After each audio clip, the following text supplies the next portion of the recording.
Halo, apa kabar? Salam jumpa pemirsa. Sedang sekali Nusa Tenggara Timur hari ini kembali hadir menjumpai Anda.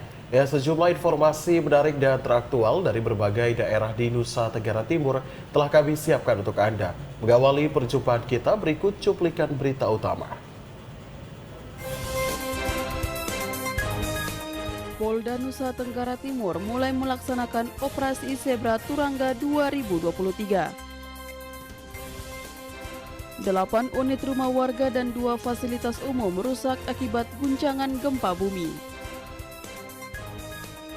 Menteri Pertahanan Republik Indonesia melakukan ziarah ke Taman Makam Pahlawan Seroja, Kabupaten Belu. Ya, 3 cuplikan berita utama tadi akan kami rangkai dengan informasi menarik lainnya. Bersama saya, Felmi Laubela. Dan saya, Junet Kapitan, inilah Nusa Tenggara Timur hari ini selengkapnya untuk Anda.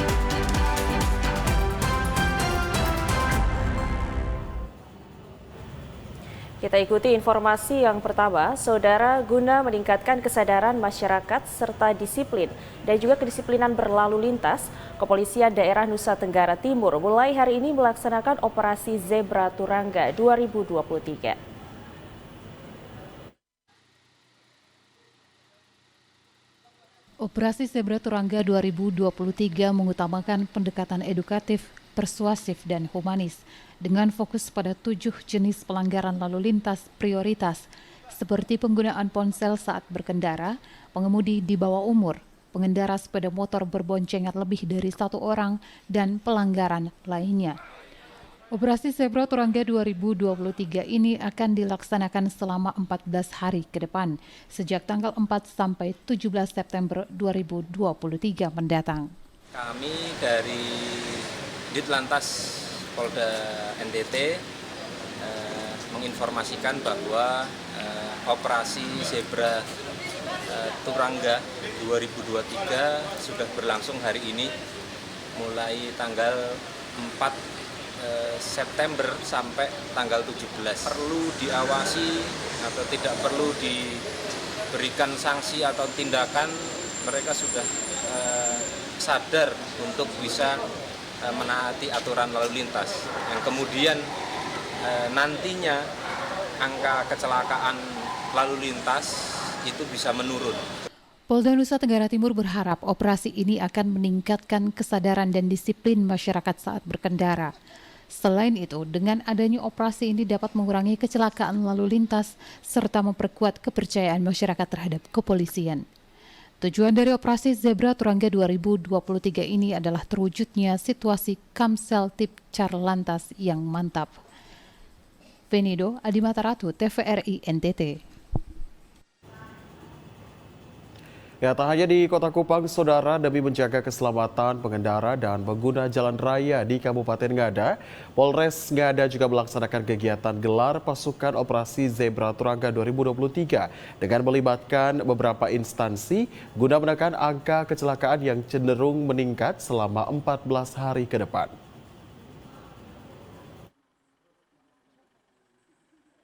Kecenderungan naiknya angka kecelakaan di Nusa Tenggara Timur mendorong Polda NTT, khususnya Polres Ngada, melaksanakan apel siaga untuk memastikan kesiapan anggota dalam melaksanakan ketertiban berlalu lintas agar dapat menekan kecelakaan yang sering terjadi akibat kelalaian pengguna jalan raya yang mengabaikan keselamatan.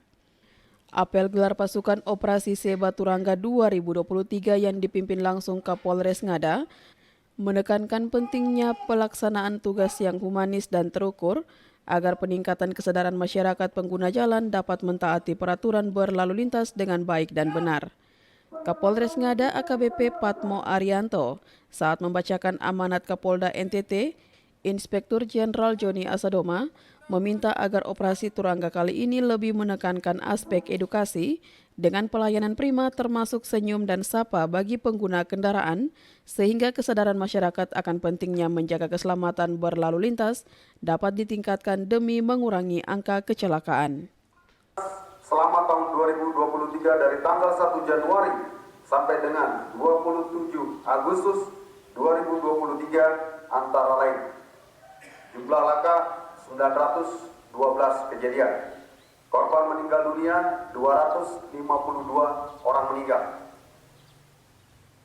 luka berat 393 orang, luka ringan 1067 orang, dan kerugian material sebesar 2.549.340.514 rupiah. Dalam gelar pasukan operasi Zebra Turangga kali ini, 2 perwakilan dari peserta apel mendapatkan penyematan tanda berupa pita operasi oleh Kapolres Ngada untuk dapat digunakan sebagai tanda resminya pemberlakuan aturan berlalu lintas di jalan raya sesuai undang-undang yang berlaku. Dari Kabupaten Ngada, Lexi Nunu, TVRI NTT. Beralih ke Kabupaten Ende, Saudara Lembaga Penyiaran Publik Radio Republik Indonesia (ND) kembali menggelar talk show Gerakan Cerdas Memilih atau GCM untuk pemula. Kegiatan ini merupakan upaya RRI ND dalam mengedukasi pemilih pemula sehingga bisa berpartisipasi dalam pemilu 2024.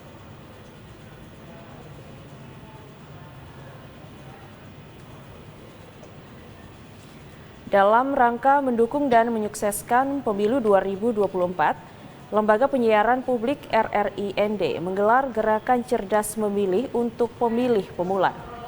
Kepala LPP Stasiun RRI ND, Burhanuddin Ramadlan, menyampaikan kegiatan GCM merupakan program RRI secara nasional dan merupakan kegiatan puncak.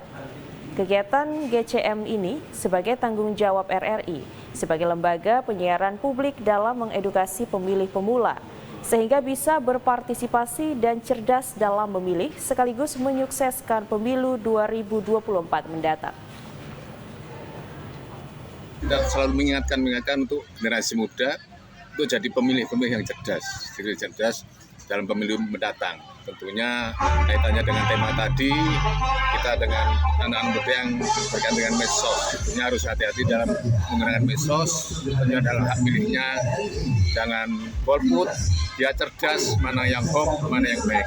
Tentunya RRI hadir di sini untuk memberi informasi-informasi yang benar, bukan di media-media yang lainnya. Burhanuddin Ramadlan menegaskan, talk show Gerakan Cerdas Memilih atau GCM lebih fokus untuk mengedukasi pemilih pemula terkait penggunaan media sosial sehingga bisa membedakan mana berita yang hoaks dan mana yang benar. Dari ND, Obitani, TVRI NTT. Ya, sementara itu Saudara bertempat di Sport Center SMA Katolik Giovanni Kupang. Lembaga Penyiaran Publik atau RRI Kupang kembali menyelenggarakan Gerakan Cerdas Memilih menjelang pemilu 2024. Kegiatan ini menyasar kaum milenial dan pemilih pemula yang ada di Kota Kupang.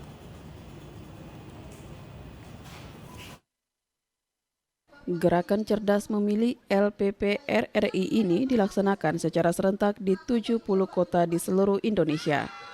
Pada sesi keempat ini, RRI Kupang berkolaborasi dengan KPU, Bawaslu NTT, Universitas Katolik Widya Mandira, dan SMAK Giovanni dengan tujuan untuk memberikan sosialisasi dan edukasi mengenai tahapan pemilihan umum terutama bagi kaum milenial yang sebagian besar merupakan pemilih pemula.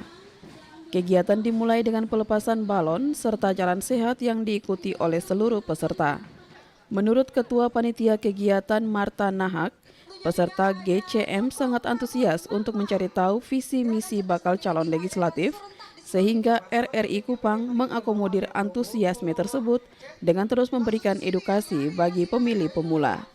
Ini kegiatan terakhir Gerakan Cerdas Memilih, tetapi kami pihak Lembaga Penyiaran Publik RRI akan terus mengedukasi semua pemilih pemula, semua pemilih kaum marginal juga lewat dialog-dialog yang diselenggarakan oleh RRI, baik itu program 1, program 2, dan Pro 4 sesuai dengan segmentasi pendengar. Kalau dialognya di Pro 2 tentu stylenya kita bawakan secara anak muda, apa yang diminati, apa yang disukai. Tidak terlalu letterlet seperti di Pro 1. Begitu juga Pro 4, para budayawan nanti berbicara, mengajak pemilih pemula bagaimana memanfaatkan hak pilih mereka di pemilu 2024. Ya. Marta Nahak berharap GCM yang telah dilaksanakan memberikan semangat kepada anak muda untuk menggunakan hak pilihnya serta menyalurkan aspirasi lewat bakal calon legislatif. Sementara itu, Franciscus Vincent Dias, seorang komisioner Komisi Pemilihan Umum NTT, mengajak pemilih pemula memanfaatkan momen 5 tahunan tersebut untuk menentukan pemimpin di masa yang akan datang. Dari asas pemilu ini, tentu saja bagi adik-adik tentunya mahasiswa atau pelajar yang telah memenuhi syarat sebagai pemilih, langsung menggunakan hak pilih. Yang sudah terdaftar pada hari pemungutan suara langsung ke TPS, memberikan hak pilih secara langsung tanpa perwakilan, tanpa didampingi, tanpa perantara, dan berlaku di mana saja secara umum yang telah memenuhi syarat sebagai pemilih. Agung Pras, Adi Matarato, TVRI NTT.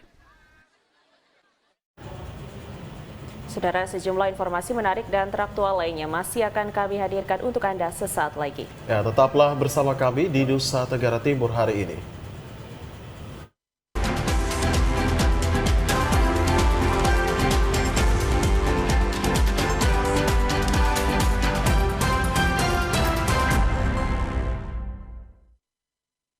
Terima kasih saudara Anda masih bersama kami di Nusa Tenggara Timur hari ini.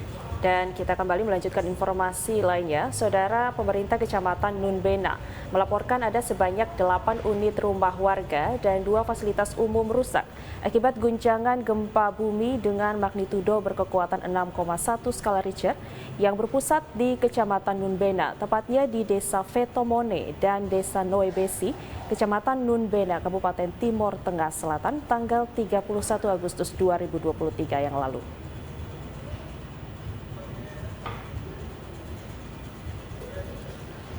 Camat Nunbena, To Yusmin Oematan, menjelaskan akibat guncangan gempa bumi berkekuatan magnitudo 6,1 skala Richter yang lalu, mengakibatkan 2 fasilitas umum, yakni 2 gedung sekolah dasar di Desa Noebesi, yakni SD Impres Nevolila dan SD Gemit Noebesi mengalami retak-retak, hingga penahan bangunan tembok dari 2 sekolah tersebut nyaris ambruk. Selain merusak fasilitas umum, juga merusak rumah warga. Berdasarkan data, sebanyak 8 unit rumah warga yang rusak. Masing-masing terdapat 2 unit rumah di Desa Vetomone. Di Desa Tunbes, 1 unit rumah. Desa Noebesi, 1 unit rumah. Sementara yang paling banyak berada di Desa Taeneotop, yakni sebanyak 4 unit rumah. Terdapat semburan lumpur di lokasi pusat gempa di 2 titik, yakni di Desa Tunbes dan di Desa Noebesi, tepatnya di Kampung Punik Klian. Warga diimbau untuk tetap waspada terhadap peristiwa alam yang terjadi secara tiba-tiba. 6 desa yang ada di Kecamatan Nunbena, itu sebanyak 4 desa yang terdampak, yaitu Desa Vetomone, Desa Tunbes, Desa Noebesi, dan Desa Taneotop. Dampak lain dari gempa ini ada menimbulkan beberapa semburan berupa lumpur yang timbul di ada 2 titik, yaitu 1 titiknya ada di Desa Tunbes dan 1 titiknya ada di Desa Noebesi, yaitu dekat dengan pusat gempa di Punik Klian. Akibat rusaknya bangunan sekolah, siswa-siswi di 2 sekolah terhitung mulai hari ini, Senin 4 September 2023, melaksanakan kegiatan belajar mengajar di luar ruangan. Dari Timor Tengah Selatan, Evan Baitadu, TVRI NTT. Data Dinas Pemadam Kebakaran Kota Kupang sejak Januari hingga Agustus 2023 terjadi sebanyak 154 kejadian kebakaran di Kota Kupang dengan kejadian tertinggi adalah kebakaran lahan.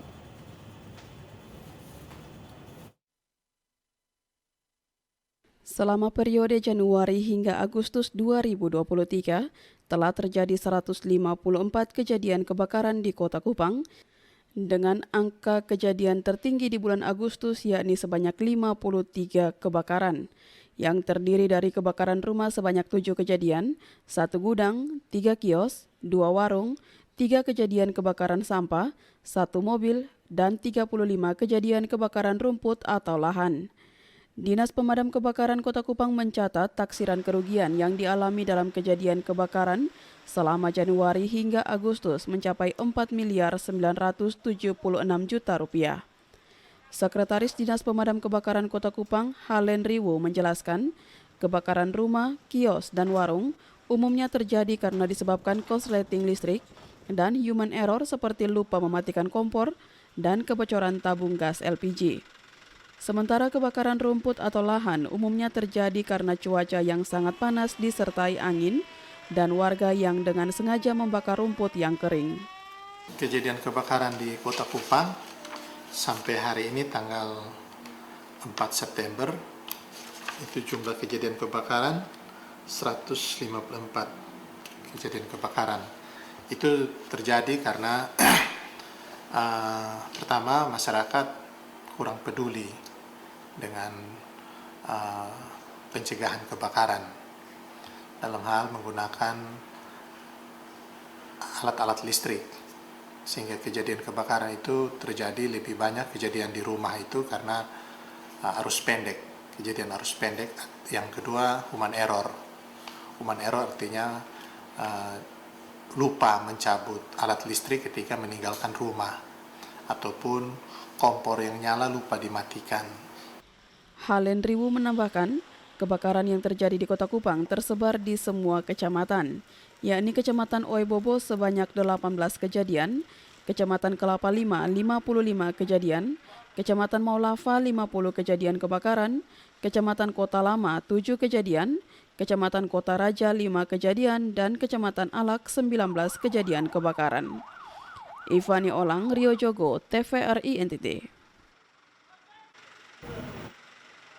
Beralih ke Flores Timur, saudara, kondisi fisik ruas jalan Simpang Moting Belogili di wilayah Kecamatan Lewolema, Kabupaten Flores Timur sangat memprihatinkan. Kondisi kerusakan pada ruas jalan ini sudah berlangsung lama dan tidak pernah diperbaiki.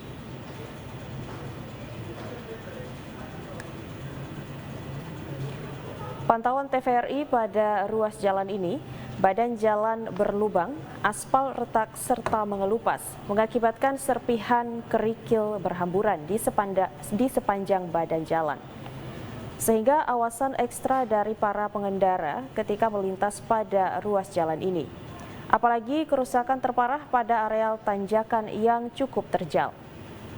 Warna hitam pekat aspal pun sudah tidak nampak lagi, karena tertutupi debu dan tanah merah, seolah menandakan bahwa sudah cukup lama ruas jalan ini tidak pernah diambil tindakan perbaikan.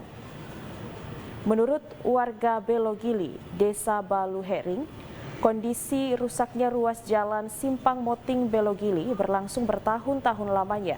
Bahkan warga di desa ini pun kerap melakukan perbaikan penimbunan badan di sejumlah titik ketika musim hujan, hanya karena banyak lubang di badan jalan akibat tergerus banjir. Meskipun dalam kondisi rusak, namun segenap warga di wilayah Kecamatan Lewolema tetap menggunakan akses ini sebagai sarana utama mobilisasi barang dan jasa dari dan menuju kota Larantuka. Kerusakan pada ruas jalan ini pun diperkirakan mencapai 1,5 km. Sementara pada bagian lainnya pun mengalami kerusakan yang sama, namun tidak separah di tanjakan di kawasan Moting, sekaligus menjadi kawasan perkebunan mente milik masyarakat Belogili. Rusaknya ruas jalan kemungkinan disebabkan tidak adanya drainase di sepanjang ruas jalan. Selain itu banyak dan seringnya truk-truk pengangkut komoditi mente milik petani Belogili yang melintas di ruas jalan ini, sehingga mengakibatkan aspal jalan menjadi mudah rusak dan berlubang. Dari Flores Timur, Patman Werang, TVRI NTT. Kita ke Timur Tengah Selatan, Saudara. Proyek pemberdayaan perpipaan sumber dana desa tahun anggaran 2023 yang menelan biaya 405 juta rupiah di Desa Bijaya Punu, Kecamatan Molo Utara, Kabupaten Timur Tengah Selatan, terbengkalai dan mendapat sorotan dari masyarakat.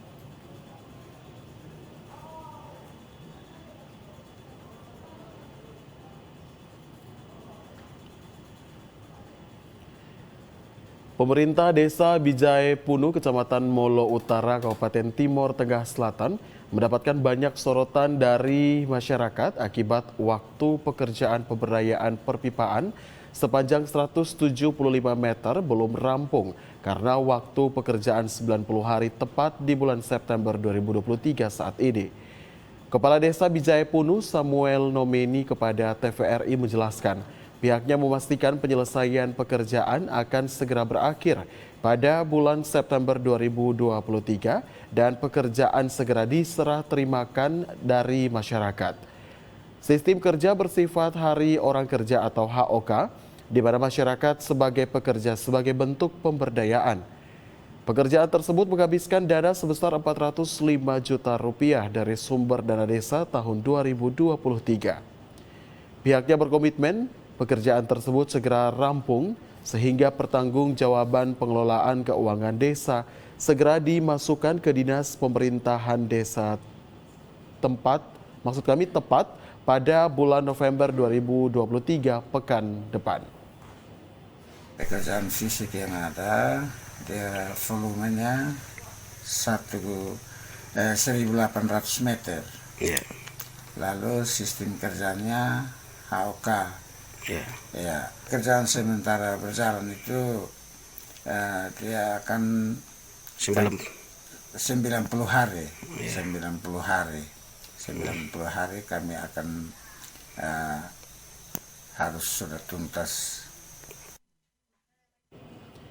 Dari Timur Tengah Selatan, Evan Baitanu, TVRI NTT.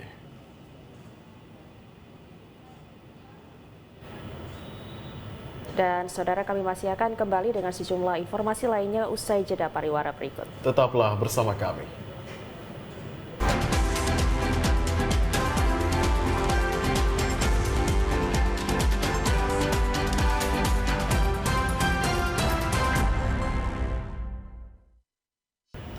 Anda kembali menyaksikan Nusa Tenggara Timur hari ini. Kita beralih ke informasi selanjutnya. Saudara, Menteri Pertahanan Prabowo Subianto melakukan ziarah ke Taman Makam Pahlawan Seroja saat melaksanakan kunjungan ke Kabupaten Belu. Ziarah ini merupakan salah satu bentuk penghormatan kepada para pahlawan yang telah gugur saat mempertahankan kedaulatan Republik Indonesia.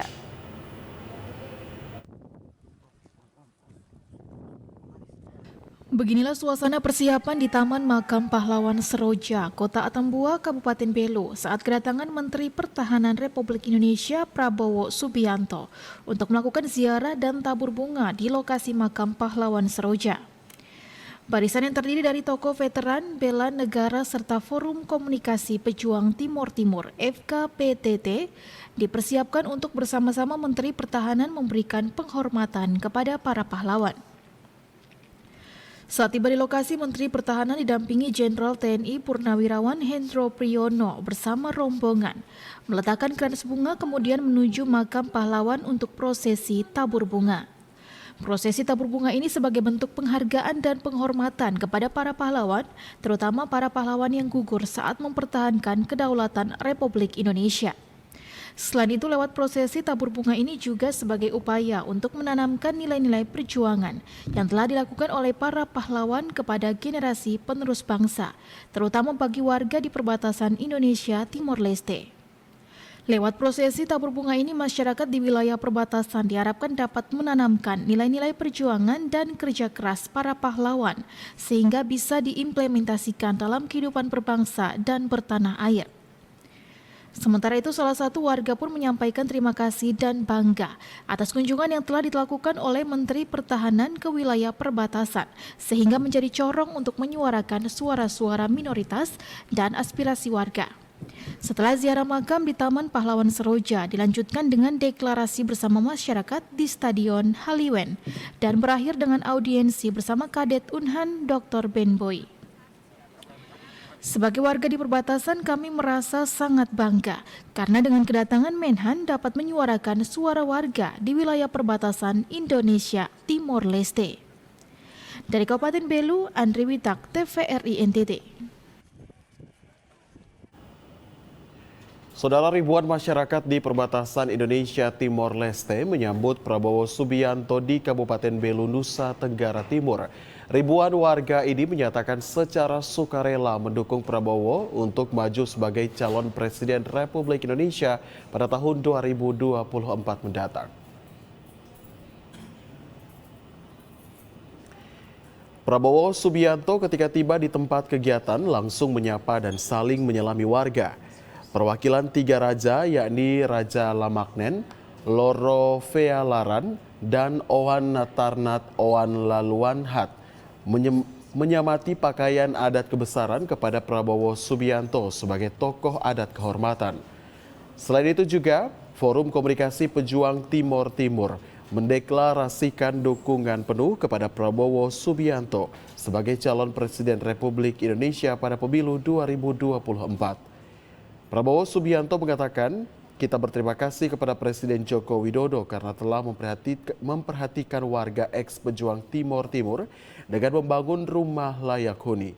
Prabowo juga menyatakan siap melanjutkan perjuangan Presiden Joko Widodo dan bersatu demi Indonesia hebat. Keyakinan, keberpihakan, keputusan Pak Joko Widodo untuk ex-pejuang tim-tim. Benar atau tidak? Benar.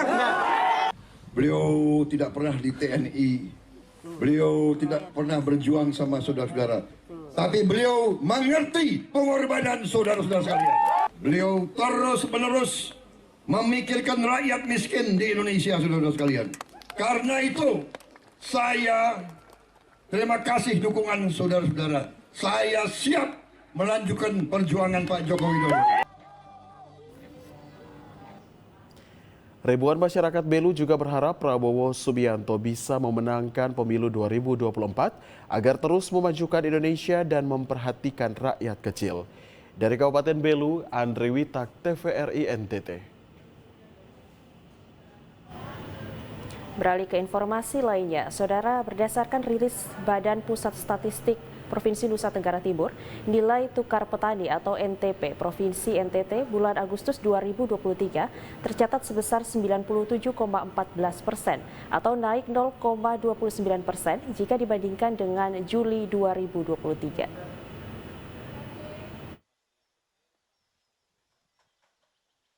Dalam rilis yang disampaikan statistisi ahli media BPS Provinsi Nusa Tenggara Timur, Demar CM Sabuna, NTP Nusa Tenggara Timur sebesar 97,14%, dengan NTP masing-masing subsektor tercatat sebesar 95,50 untuk subsektor tanaman padi palawija, 101,47 untuk subsektor hortikultura, 93,41 untuk subsektor tanaman perkebunan rakyat, 111,51 untuk subsektor peternakan, dan 96,58 untuk subsektor perikanan.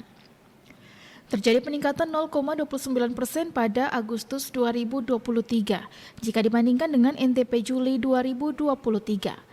Peningkatan indeks harga ini disebabkan oleh perkembangan indeks harga terima yang lebih cepat dibandingkan harga bayar. Hal ini terjadi pada subsektor hortikultura, tanaman perkebunan rakyat, peternakan, dan perikanan. Nilai tukar petani bulan Agustus 2023 tersebut didasarkan pada perhitungan NTP dengan tahun dasar 2018. Perhitungan NTP ini mencakup 5 subsektor, yaitu subsektor padi dan palawija, hortikultura, tanaman perkebunan rakyat, peternakan, dan perikanan. Sementara itu di daerah pedesaan terjadi inflasi 0,09%, khususnya pada kelompok komoditas makanan minuman dan tembakau, perlengkapan, peralatan dan pemeliharaan rutin rumah tangga, transportasi, dan penyediaan makanan dan minuman. Debbie Suek, TVRI NTT. Saudara petani jambu mete Belogili, Desa Baluk Hering, Kecamatan Lewoleba, Kabupaten Flores Timur, mulai mengeluh tatkala di musim panen hasil komoditi perkebunan jambu mete yang menjadi potensi unggulan para petani di wilayah kecamatan ini. Sebab harga buah jambu mete yang selama ini tinggi kini mulai anjlok. Turunnya harga jambu mete ini mulai terasa dan membuat petani mete gelisah.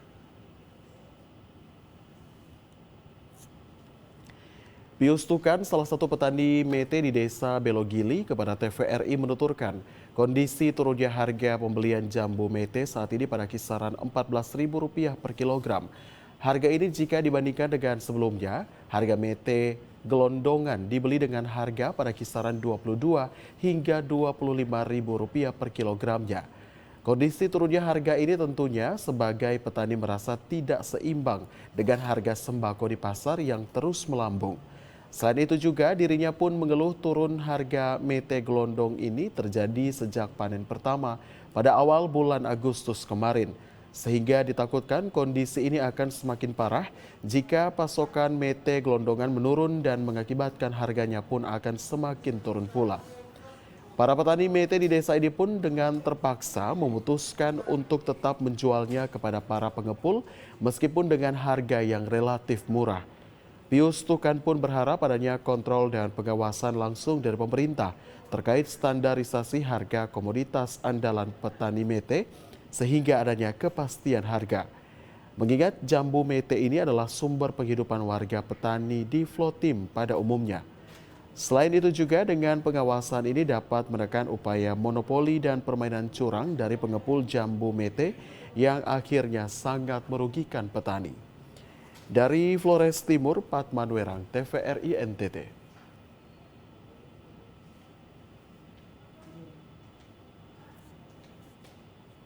Ya, saudara, usai jeda pariwara berikut kami masih akan kembali dengan sejumlah informasi lainnya. Ya, tetaplah bersama kami di Nusa Tenggara Timur hari ini.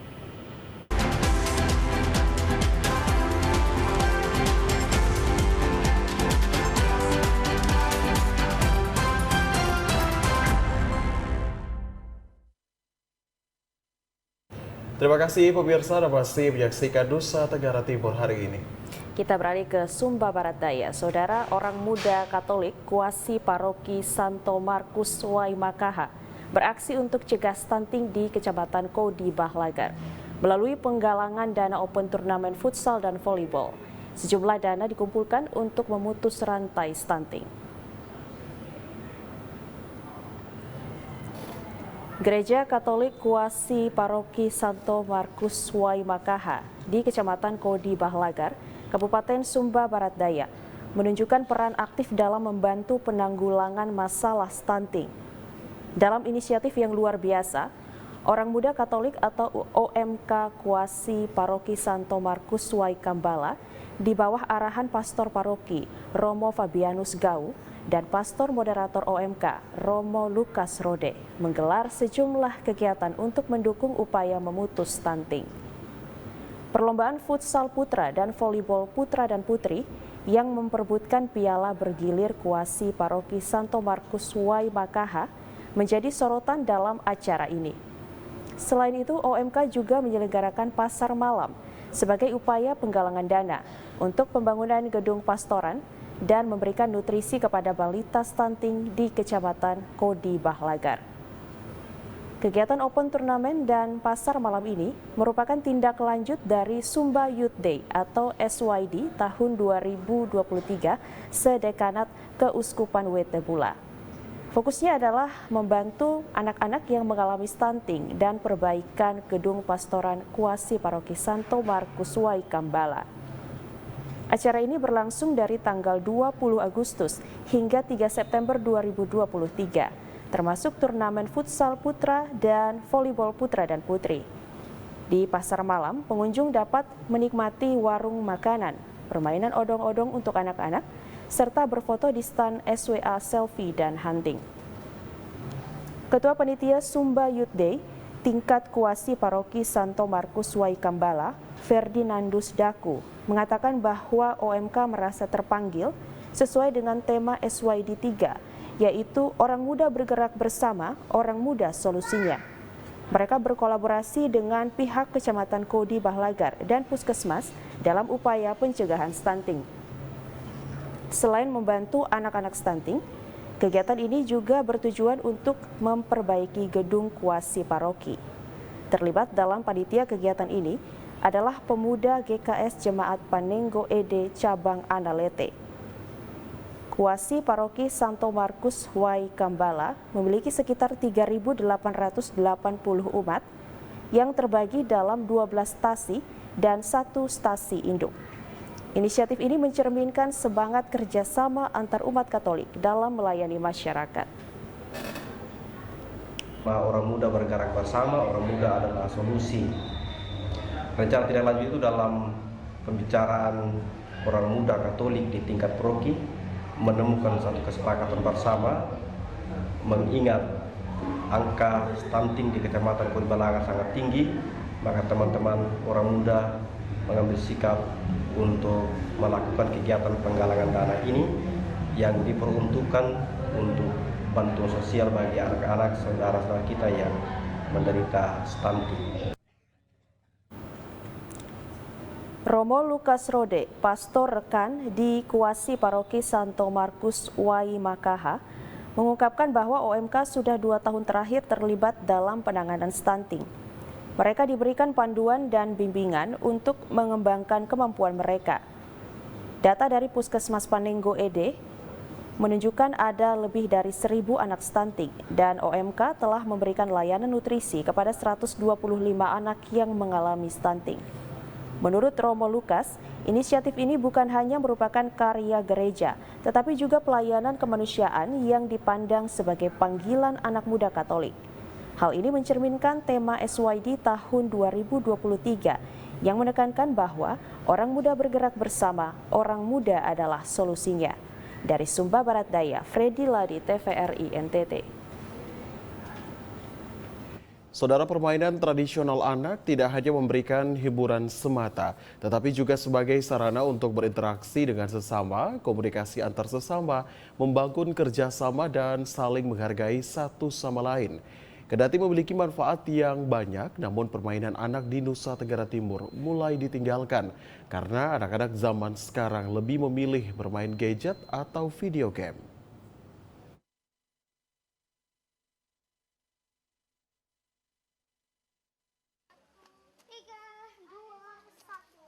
Nusa Tenggara Timur memiliki keragaman budaya. Karena itu, setiap daerah memiliki adat dan kebudayaan yang unik dan menarik. Salah satu hasil budaya adalah permainan tradisional yang biasa dimainkan oleh anak-anak. Meskipun bersifat hiburan, permainan memiliki manfaat lain, seperti melatih keterampilan sensorik, kemampuan matematis, interaksi sosial, dan motorik, hingga mengandung pesan moral ketika dimainkan. Permainan khas Nusantara peninggalan nenek moyang atau yang secara turun-temurun dimainkan menjadi ciri atau kekhasan tersendiri dari suatu daerah. Permainan tradisional yang masih sering dijumpai ini diantaranya kusiera, tali merdeka atau lompat tali, domikado, pingkalaping, gasing, kelereng, bola kaki, bola kasti, sembunyi-sembunyi, dan lainnya. Ibrahim Detan selaku orang tua mengatakan permainan tradisional memiliki manfaat yang sangat baik untuk perkembangan anak. Namun permainan tradisional ini mulai ditinggalkan karena masa kini lebih memilih permainan atau game di handphone atau gadget. Namanya aset budaya itu perlu dan tetap dilestarikan, dan ini juga menjadi tanggung jawab besar bagi orang tua atau generasi sebelumnya, karena di mana para generasi sebelumnya mereka yang mendapatkan atau menikmati kebudayaan yang bisa dapat dijadikan sebagai aset ataupun kekayaan bagi satu daerah. Sementara itu Mario Samonago selaku pendidik mengatakan permainan tradisional akan berdampak sangat baik bagi anak saat memainkannya. Mereka akan dilatih kemampuan berkreasi, berinteraksi dengan sesama, kerjasama dalam tim, mengatasi rasa emosi dengan baik, dan tentunya rasa saling menghargai satu sama lain. Sedangkan ketika anak bermain game dari gadget, mereka cenderung memiliki karakter yang individual dan instan, sehingga tak jarang sulit mengontrol emosi. Kalau permainan zaman dulu, itu dia punya dampak itu lebih ke macam kebersamaannya, kekeluargaannya, kerjasama timnya, gotong royongnya, itu masih dapat. Tapi kalau kita lihat ke sekarang, perkembangan kesininya, anak-anak itu lebih cenderungnya nanti ke egoisnya yang lebih. Jadi tingkat keegoannya itu dapat, kemudian mereka dengan sesama itu tidak menjadi kebutuhan begitu. Biar duduk bersama pun, kalau masing-masing bermain HP berarti mereka tidak ada komunikasi yang bisa dibangun secara bersama begitu. Tim Liputan TVRI NTT.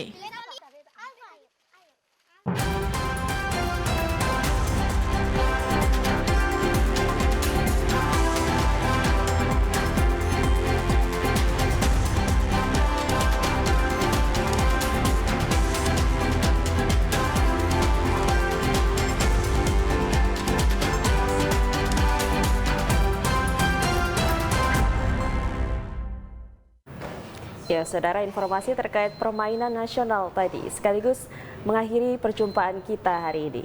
Dan jangan lupa untuk terus saksikan Nusa Tenggara Timur hari ini yang menyajikan informasi secara santun, lugas, dan berimbang hanya di TVRI NTT, media pemersatu bangsa. Akhir kata, saya Jonat Kapitan. Ya, dan saya Velmi Laupela, mewakili seluruh kerabat kerja yang bertugas, mengucapkan terima kasih atas kebersamaan Anda. Selamat melanjutkan aktivitas Anda, dan sampai jumpa.